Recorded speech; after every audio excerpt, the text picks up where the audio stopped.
ایک ایرا ہے سناتن دھرم کا، تو اس میں انسانوں سے کرشنا نے کہا ہے شریمد بھگوت گیتا میں کہ ہے انسانوں یہ میں تجھ سے کہہ رہا ہوں کہ سماج تیری کرم بھومی ہے اور تو اپنی کرم بھومی کے مانبت سے ناپا جائے گا، اسی لیے تو کرموں سے بھاگنے کا جتن نہ کر، کیونکہ تیرا نشکام کرم ہی تیرا کرتویہ ہے اور تیرا کرتویہ ہی تیرا دھرم، لیکن یہ دھرم کیول تیرے ہت کے لیے ہے تو وہ دھرم پاپ کی اور جانے والا مارگ ہے، اس لیے اپنوں سے مکتوں پر سماج کلیان کے لیے کرم کر کہ یہی موکش کا مارگ ہے، جنت کا راستہ۔ یہ بتانا اس لیے ضروری تھا کہ میرا جو سوال ہے وہ ہماری اس ورس سے ہے، اس شلوک سے ہے کہ پوری دنیا میں یہاں تک کہ میڈیٹرینین کنٹریز میں بھی مذہب کے نام پر لوگوں کو مارا جا رہا ہے، اور اس میں اس مذہب کا جو ملک ہے وہ بھی بدنام ہوتا جا رہا ہے، بیچ میں مذہب رکھا جاتا ہے۔ تو میرا سوال یہ ہے کہ یہ جو انڈیا ہے، بھارت ہے، پاکستان ہے اور دنیا میں کئی ایسے کنٹریز ہیں جو مذہب کے نام پر فرقہ واریت پھیلاتے ہیں، تو اس کو روکنے کے لیے ہمیں جو اسٹریٹجی بنانی پڑے گی اس کے لیے ہم کیا کریں گے؟ یہ میرا چھوٹا سا سوال آپ سے۔ اور میرا نام بتانا بھول گیا، مجھے بتایا کوآرڈینیٹر نے کہ میرا نام پروفیسر منوج چوہان ہے، میں پاکستان کا مذہبی اسکالر ہوں اور سینئر ایجوکیشنسٹ، گولڈ میڈلسٹ ہوں اور سناتن دھرم کا ایک دائی ہوں۔ بھائی صاحب نے بہت ایک اہم سوال پوچھا کہ ہم دیکھتے ہیں کہ مذہب کے نام پہ کافی آپس میں جھگڑے ہوتے ہیں، ایک دوسرے کا قتل ہوتا ہے، اس کا سلوشن کیا ہے؟ اور میرے تقریر ختم ہونے کے بعد مجھے ایک پیغام آیا ہمارے گورنر صاحب سے اور مفتی عبدالرشید صاحب سے کہ آپ کو چند چیز کہو تقابلیت دھیان کی، جو کمپیریٹیو لنگوسٹکس اسپیشلٹی ہے۔ تو بھائی صاحب نے جو سوال کیا وہی چاہتے تھے ہمارے میزبان، ہمارے گورنر صاحب اور مفتی عبدالرشید۔ تو جو بھائی صاحب نے سوال کیا کہ اس کا حل کیا ہے کہ آپس میں لوگ جھگڑا کرتے ہیں، تو میرے نزدیک قرآن مجید کی ایک آیت ہے جسے میں کہتا ہوں ماسٹر کی فتاوا، سورہ عمران کی سورہ نمبر 3 آیت نمبر 64 میں اللہ تعالیٰ فرماتے ہیں قل یا اہل کتاب، اے اہل کتاب یہود و نصارا، تعالوا الی کلمۃ سواء بیننا و بینکم، آؤ ہم اس بات کی طرف جو آپ اور ہم میں یکساں ہے، اللہ نعبد الا اللہ، کہ ہم صرف ایک اللہ کی عبادت کریں۔ یا قرآن مجید میں اللہ سبحانہ و تعالیٰ اس آیت میں فرماتے ہیں سورہ عمران سورہ نمبر 3 آیت نمبر 64 میں قل یا اہل کتاب، کو اہل کتاب سے، کہ خصوصاً یہود اور نصارہ کے بارے میں مخاطب ہوتے ہیں، لیکن اسے ایکسٹینڈ کر کے کوئی بھی دیگر مذاہب سے آپ بات کر سکتے ہیں، کوئی بھی دیگر مذاہب ہے، چاہے ہندو ہو، کرسچن، بدھ، جوز،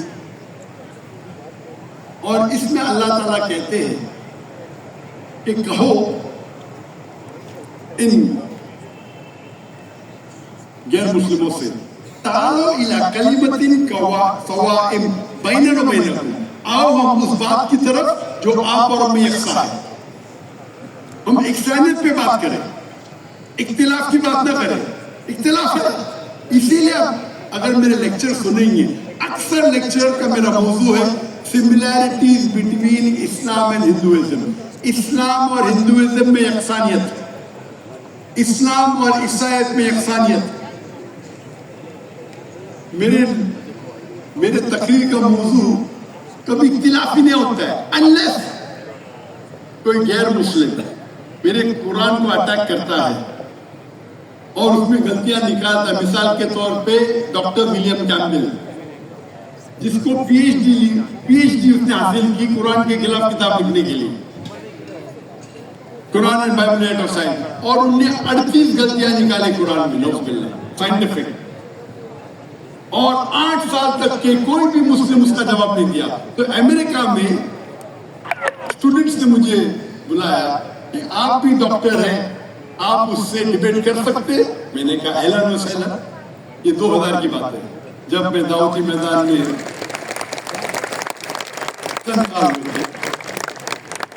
اور اللہ کی مدد تھی, صرف اللہ کی مدد تھی کہ اللہ سبحانہ و تعالیٰ نے اس ڈبیٹ کا ڈائلاگ جو شکاگو میں ہوا تھا سال 2000 میں 1 اپریل میں, ماشاءاللہ اس ڈبیٹ کے اندر وہ ڈاکٹر ولیم کیمبل کی جو ان نے جو آبجیکشن نکالے تھے, میں نے سارے آبجیکشن کا جواب دیا. اور جب میں نے نکالی ان کے بائبل میں سائنٹیفک ایرر, جو میں عام طور پہ نہیں کرتا ہوں کیونکہ یہ عام طور پہ نہیں کرنا چاہیے, لیکن جب مناظرہ ہو رہا ہے اور وہ اٹیک کر رہا ہے تو مجھے جواب دینا پڑتا ہے. تو الحمدللہ اسی منچ پہ ڈاکٹر ولیم کیمبل نے کہا کہ doctor Zakir Naik has raised serious questions against the Bible, I'll have to read it again. مطلب اسی سٹیج پہ انہوں نے اقرار کر لیا کہ جو کتاب لکھی تھی وہ غلط ہے اور ان کو پھر سے بائبل پڑھنی پڑی. لیکن اللہ سبحانہ تعالیٰ فرماتے ہیں کہ ماسٹر کی فتاوت تعالوا الی کلمۃ سواء بینکم, آؤ اس بات کی طرف جو آپ پر ہم یکساں ہے. سب سے بہترین بات اللہ فرماتے اللہ نعبد الا اللہ, کہ ہم صرف اللہ کی عبادت کریں. اور اگر آپ اسٹڈی کرتے ہیں کمپیریٹیو ریلیجن, تقابل ادیان, کہ آپ اسٹڈی کرتے ہیں تو آپ کو پتا چلے گا سارے مذہب میں بنیادی بات ایک ہی ہے, توحید, کہ اللہ ایک ہے. لیکن وقت جانے کی وجہ سے یہ ان کے ماننے والے کچھ لوگ ماننے لگے, کچھ لوگ بھول گئے. تو آج کی تاریخ میں اگر آپ کو کوئی مذہب کو سمجھنا ہے تو اس کے ماننے والوں کو مت دیکھو. اگر آپ کو اسلام سمجھنا ہے تو مسلمان کو مت دیکھو, قرآن اور صحیح حدیث کو پڑھو اور پھر آپ کو سمجھ میں آئے گا اسلام مذہب کیسا ہے. اسی طریقے سے اگر آپ کو عیسائی سمجھنا ہے تو کرسچن کو مت دیکھو, بائبل کو پڑھو. آپ کو اگر ہندوازم سمجھنا ہے تو ہندو کو مت دیکھیے, آپ وید کو پڑھیے, بھگوت گیتا کو پڑھیے, اپنشد کو پڑھیے. اگر آپ کو کوئی مذہب سمجھنا ہے تو اس مذہب کی مذہبی کتاب, جو مذہب کے فالوورز اس کو مانتے ہیں, اس کو سمجھو, پھر آپ کو ان کا مذہب صحیح طریقے سے سمجھ میں آئے گا. میں نے ایک تقریر کی ہے, concept of God in major world religion, وہ تقریباً 1.5 گھنٹے کی تقریر ہے کہ خدا کا تصور دیگر مذاہب میں.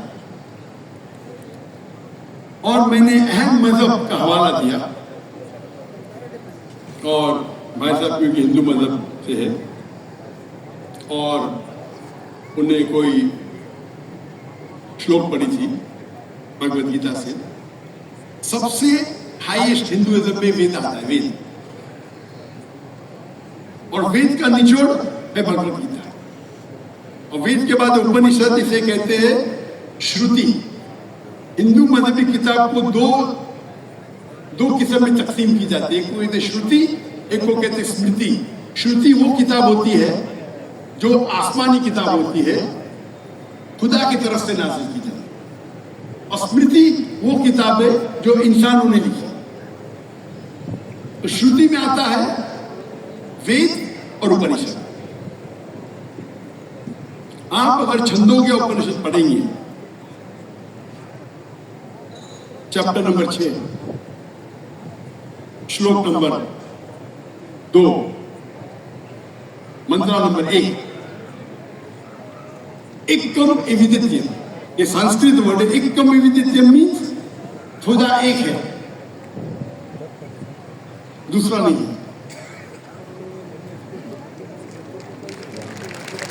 آپ اگر شویتا سوتر اپنشد پڑھیں گے, چیپٹر نمبر 4, شلوک نمبر 19, اس میں لکھا ہے ناتسر پرتیما استی. پرتیما کے معنی ہوتی ہے image, painting, photograph, sculpture, idol. ناتسر پرتیما استی, اس خدا کی کوئی پرتیما نہیں, کوئی فوٹوگراف نہیں, کوئی پینٹنگ نہیں, کوئی آئیڈل نہیں, کوئی اسٹیچو نہیں. اور یہ چیز دہرائی گئی ہے یجروید میں چیپٹر نمبر 32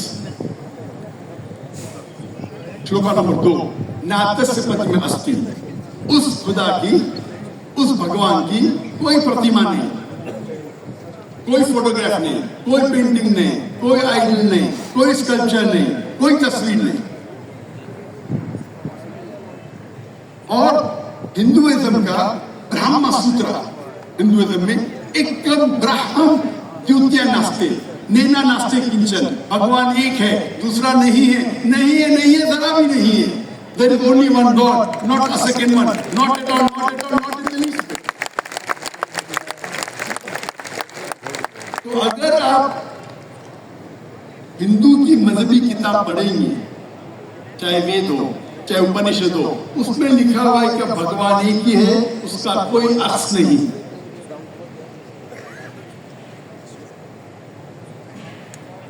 یہ اگر آپ پڑھیں گے یہودی کی کتاب تورا میں یا اولڈ ٹیسٹمنٹ میں، اس میں لکھا ہے book of Deuteronomy chapter number 6 verse number 14. موسیٰ علیہ السلام کہتے شما اسرائیلو ادہن و دیکھت. یہ ہیبرو کوٹیشن ہے جس میں کہا گیا euro Israel the Lord our God is one. او اسرائیل سنو کہ ہمارا خدا ایک خدا ہے. لکھا ہے بک آف آئزایہ میں chapter number 42 verse number 11. even I am God and besides me there is no other savior. میں خدا ہوں اور میرے علاوہ کوئی بھی بچانے والا نہیں ہے. اگر آپ پڑھیں گے book of Deuteronomy chapter number 5 verse number 7 to 9 and book of Exodus chapter number 20 verse number 3 to 5, اس میں لکھا ہے thou shalt not make any image of anything, of any likeness, of anything in the heaven above, in the earth beneath, in the water beneath the earth. Thou shalt not bow down to them, nor serve them, for I, thy God, thy Lord, is a jealous God. اب Deuteronomy اور Exodus پڑھیں گے، اس میں لکھا ہوا ہے کہ آپ کوئی بھی عکس خدا کے متعلق اس دنیا میں نہیں بنا سکتے، چاہے کوئی بھی چیز آسمان کی ہو یا دھرتی پہ ہو یا نیچے سمندر میں ہو. آپ خدا کا عکس نہیں بنا سکتے.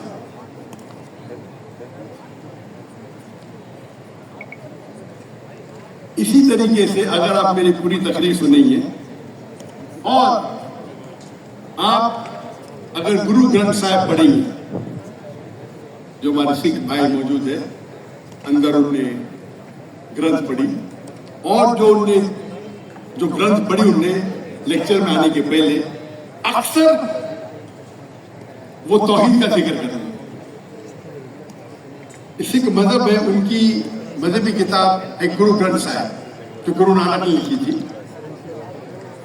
اور اس کے پہلے چیپٹر، پہلے کتاب number 1 chapter number 1 verse number 1 میں لکھا ہوا ہے کہ خدا ایک ہے، وہ خالق ہے، اس کی پیدائش نہیں ہے، اس کا انت نہیں ہے، وہ دیالو ہے. آپ دیکھیں گے جو اسلام میں لکھا اس کے بارے میں، اس کے بعد میں کہوں گا. اور سکھزم میں ایک وہ کہتے خدا جو مینیفیسٹ فارم میں ہے اور ایک ان مینیفیسٹ فارم میں ہے. ان مینیفیسٹ فارم میں کہتے ہیں ایک اومکارا، اور مینیفیسٹ فارم میں کہتے ہیں اومکارا. اور اگر آپ گرو گرنتھ میں پڑھیں گے، اس کو جو ایٹریبیوٹ دیے گئے یا ایٹریبیوٹس جو اللہ کے نام دیے گئے، اس میں ست نامہ تو ہولی نیم، اسے کہا گیا پروردگار، اور اس کے معنی پروردگار ہے اردو میں بھی، the cherisher, the sustainer. اسے کہا گیا ہے خالق، جو عربی میں بھی خالق ہے.